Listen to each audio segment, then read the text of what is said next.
आप रोड पे चल रहे थे और ऊपर से एक गमला गिर गया, उसमें आपकी गलती नहीं। बिल्डिंग ओनर बोले, मेरी भी नहीं, मैंने तो अच्छे से रखा था। क्या ये एक्सक्यूज चलेगा? नो। यहां आता है strict liability definition. Liability without fault. If a person brings onto their land and keeps there anything likely to do mischief if it escapes, they are prima facie answerable for all the damage which is the natural consequence of its escape. Simple.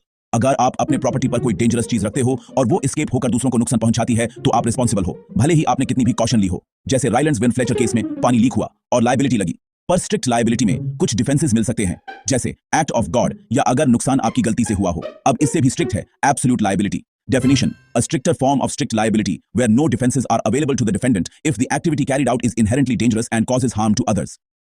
यहां अगर आप कोई inherently dangerous industry चला रहे हो और उसे नुकसान होता है तो आपको कोई एक्सक्यूज नहीं मिलेगा।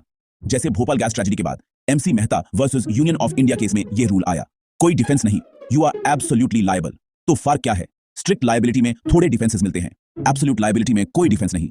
इंडिया में डेंजरस एक्टिविटीज के लिए एब्सोल्यूट लायबिलिटी का रूल लगता है। सिंपल, अगर आपका काम डेंजरस है तो रिस्पॉन्सिबिलिटी भी एब्सोल्यूट है। समझा? कमेंट में बताओ कौन सा रूल ज्यादा फेयर है। अगली वीडियो में मिलते हैं।